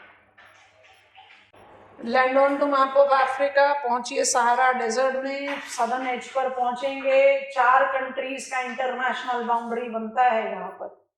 Have you reach lake Chad? Chad भी बोलते हैं।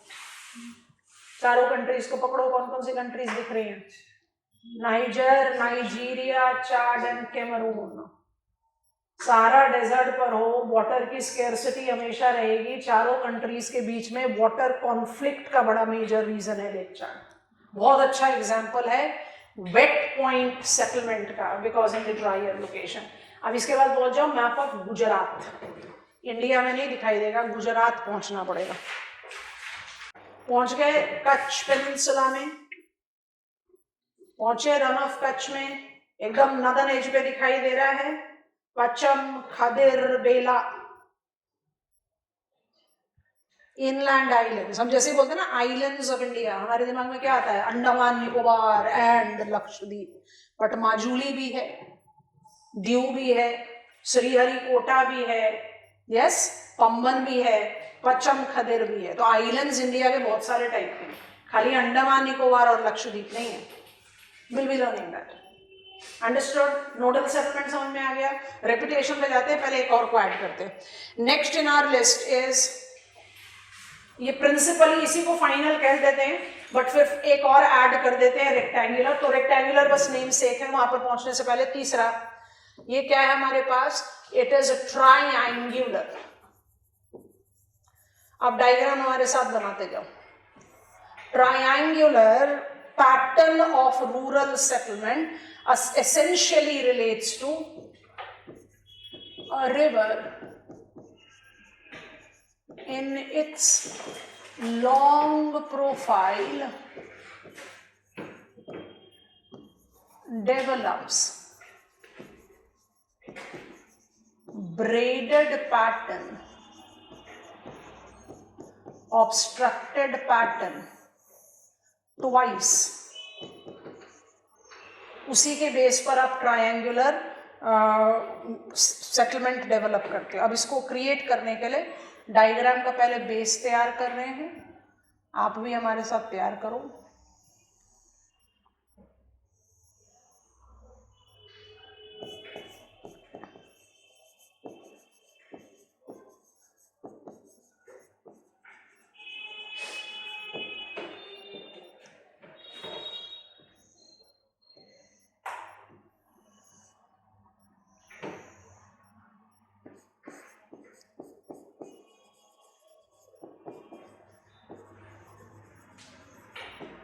सेटलमेंट को थोड़ी देर बाद ऐड ऑन करेंगे, पहले बेस डायग्राम क्रिएट करें, ठीक है।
Obstruction that stream tends to create on its path because of sudden change in gradient. So हमारे सारे green ovals जो हैं ये obstruction है. Piedmont braid is due to sudden change in gradient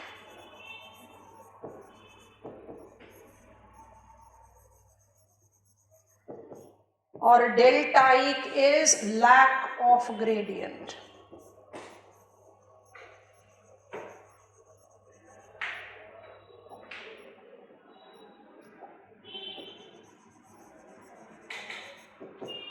दोनों ही केस में स्ट्रीम जो है एक ऑब्स्ट्रक्टेड फ्लो डेवलप करेगी जिसको ब्रेडेड फ्लो बोलते हैं.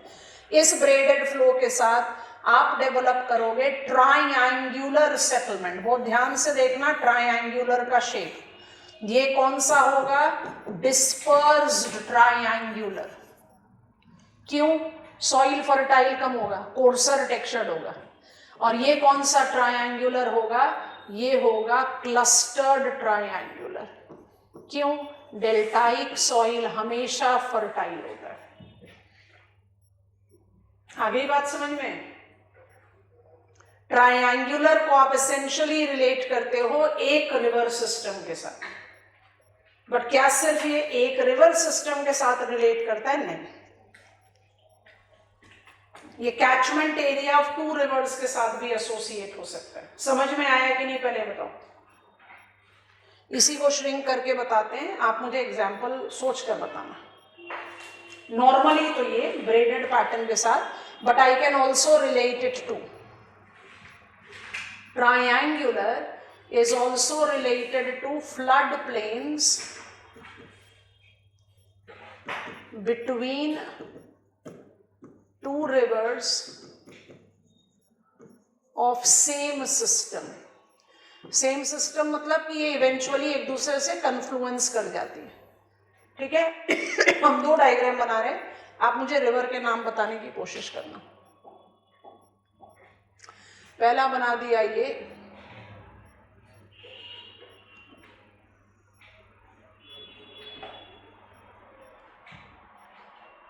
दो रिवर्स आपस में कन्फ्लुएंस करके फिर सिंगल फ्लो में आ गई, तो ये अपने बीच में एक ट्रायंगुलर एरिया बना देंगे. ट्रायंगुलर सेटलमेंट बन सकता है. यहाँ पर कौन सी रिवर्स लग रही है आपको? कौन सी रिवर्स लग रही है? Ganga Yamuna. This is Ganga river and this is Yamuna river. चलो ठीक है. तो एक एग्जाम्पल हमने इंडिया से ले लिया. अब ये दूसरी रिवर सिस्टम को नोटिस करना. ये कौन सी लग रही है?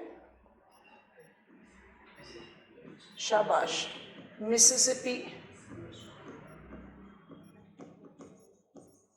मिसोरी. ट्रायंगुलर इनके बीच में बन सकते हैं. बट आइडियली हम ट्रायंगुलर सेटलमेंट को किसके साथ रिलेट करते हैं? एक रिवर के ब्रेडेड पैटर्न के साथ.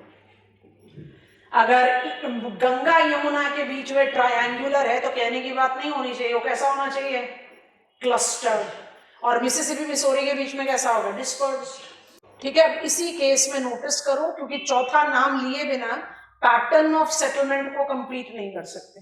जैसे ही कंप्लीट हो जाए हमें गो अहेड देंगे, जूम अप करते जाओ। हम भी अगर इसमें जूम अप करें, एट दिस स्केल आप कह रहे हो ट्रायंगुलर, है ना, एट दिस स्केल आप कह रहे हो ट्रायंगुलर, थोड़ा सा जूम अप किया, आपने एक रिवर को पकड़ना शुरू किया, एक रिवर को, तो रिवर के अलोंग कैसा सेटलमेंट होगा, लीनियर। और आप इतना जूम इन कर जाओ, जो हम शायद जूम इन नहीं कर पाएंगे, आप इतना जूम इन कर जाओ कि आप इस पॉइंट पर पहुंच गए, यहां पर पहुंच गए आप, तो यहां पर आपको कैसा सेटलमेंट दिखाई देगा, चेकर बोर्ड, रेक्टेंगुलर। चौथा नाम ऐड कर लो, rectangular settlement. I am writing it here itself. Rectangular को चेकर बोर्ड बोलते हैं। रेक्टेंगुलर पैटर्न किसके साथ रिलेट करता है, ये कॉमनेस्ट पैटर्न है। आप गूगल मैप को जब जूम इन करते हो तो आपको क्या दिखता है, चेकर बोर्ड ही तो दिखता है। तो रेक्टेंगुलर पैटर्न जो है चेकर बोर्ड पैटर्न कहा जाता है। Let me right that also. और ये कॉमनेस्ट पैटर्न है इन लोलैंड्स। रेक्टेंगुलर लेआउट समझ में आ गया, ये कॉमनेस्ट पैटर्न है। अच्छा, मैंने गंगा यमुना दोआब में एक रेक्टेंगल बनाया, कौन सा रेक्टेंगुलर चेकरबोर्ड पैटर्न हो गई, क्लस्टर्ड ही होना चाहिए। और इसी को बना दो यूरोपियन प्लेन्स में तो डिस्पर्स्ड हो जाएगा, काम खत्म। यस और नो। चलो पैटर्न के नाम रिकॉल करो, जूम आउट कर रहे, पैटर्न के नाम रिकॉल करो। How many patterns of rural settlement can be there? How many patterns of rural settlement can be there? Linear, nodal, triangular, rectangular. सब में क्या चीज एसोसिएट करती है, क्लस्टरिंग एंड डिस्पर्सल। लेकिन एग्जामिनर ने कहा है पैटर्न, तो आपका आंसर का फोकस रहेगा लीनियर, ट्रायंगुलर। एग्जामिनर ने कहा है टाइप्स, तो आपका फोकस ऑफ आंसर रहेगा क्लस्टर एंड डिस्पर्स। बस इस चीज का क्वेश्चन रखना।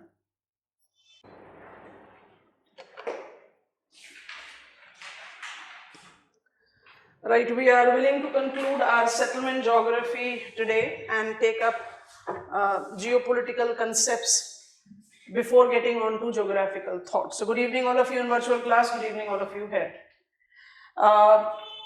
सेटलमेंट, रूरल सेटलमेंट, क्या क्या चीजें कल पढ़ी, जल्दी से रिवीजन लेते हैं, उसके बाद आगे बढ़ते हैं। बल्क बहुत ज्यादा है बट बहुत आराम से मैनेज होने वाला है। Rural settlement is always associated with nature or natural dictated conditions. Why that is the case? Because rural settlement incorporate reproductive industry. क्या सिर्फ नेचर सेंट्रिक कैरेक्टरिस्टिक से हम रूरल सेटलमेंट के स्पेशियल लेआउट को डिफाइन कर सकते हैं? Largely yes, totally no. What are the other determiners? Population, natural में टोपोग्राफी, सॉइल, क्लाइमेट सब आ गया। पॉपुलेशन होगा और एक और चीज क्या होगी, कल्चरल डोमेन। जब हम कहते हैं ना क्लस्टर्ड कम हैमलेटेड, तो वहां पर आप नेचुरल कंडीशंस की भी बात नहीं कर रहे हो, पॉपुलेशन की भी बात नहीं कर रहे हो, आप किसकी बात कर रहे हो, कल्चरल आइडेंटिटीज। कल्चरल आइडेंटिटीज, इसमें आप ओमनी प्रेजेंट इकोनॉमिक सेग्रीगेशन को डाल सकते हो। इस्लामिक वर्ल्ड में आ जाओगे तो रिलीजियस सेक्ट जो माइनॉरिटी है, साउथ एशिया में आ जाओगे तो लोअर सोसाइटल हायरार्की को आप ले सकते हैं। When you get on to the eastern, Southeast Asian cultural regions, you can easily apply ethnic minorities. So I have got that regulation that overlaps with natural dictates as well as cultural dictates.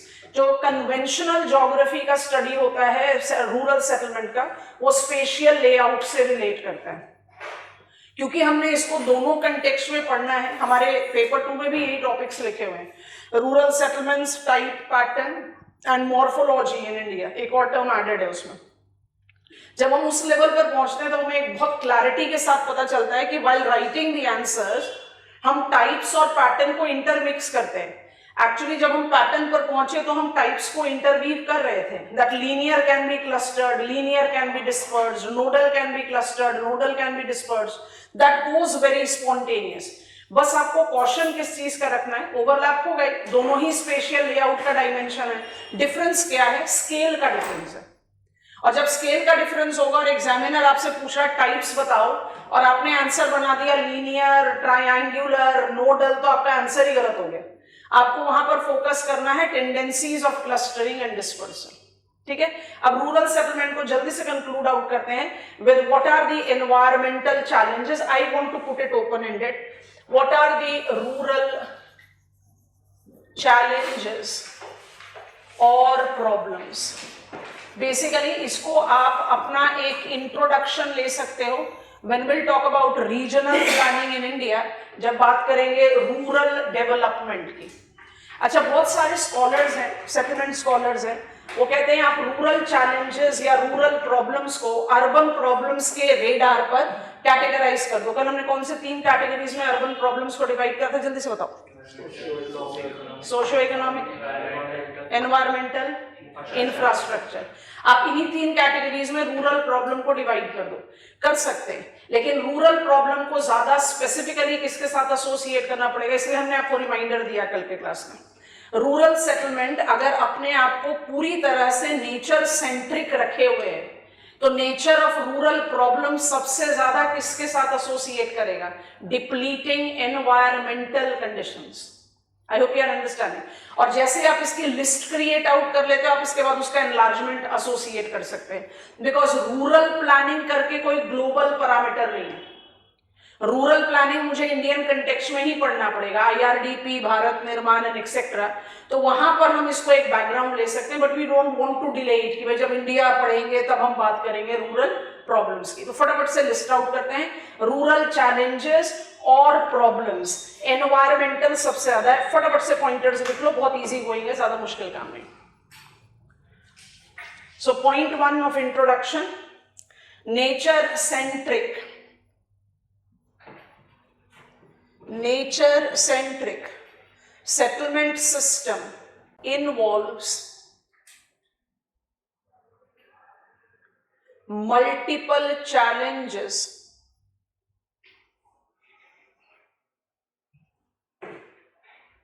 primarily associated with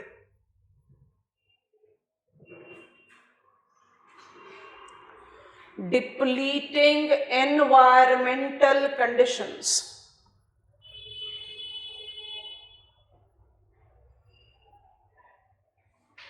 next pointer, globally identified dimensions, dimension को boldly underline कर लो, identified global dimensions of rural challenges includes, list कीजिए, number 1, unsustainable agricultural practices,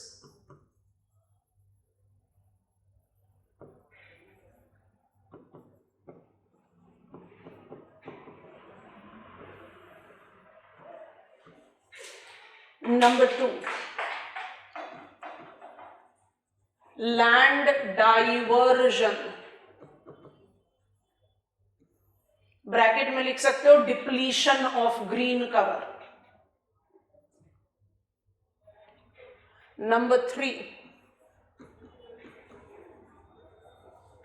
waste management, number 4,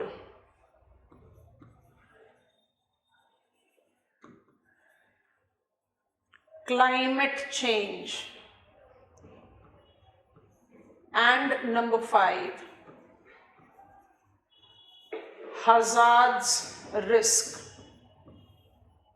आप बोलोगे जब climate change लिखा है तो hazard risk अलग से क्यों लिख रहे हैं, क्योंकि सारे हजार्ड क्लाइमेट सेंट्रिक नहीं होते, we can have on the other factors that are also related। अब 2 मिनट के लिए इस लिस्ट को देखो, क्या आप इसमें कंटेंट बिल्ड कर सकते हो।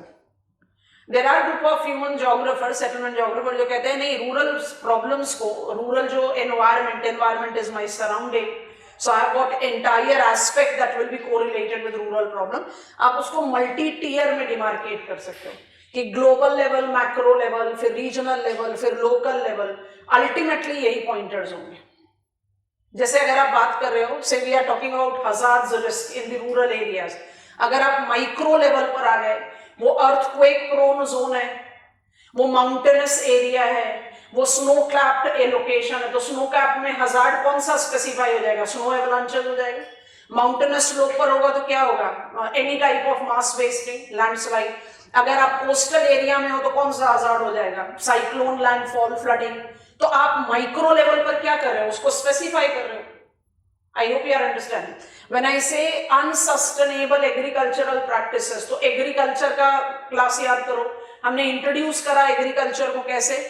reproductive industry which correlates with cultivation of crop, rearing of animal, silvipasture culture and aquaculture.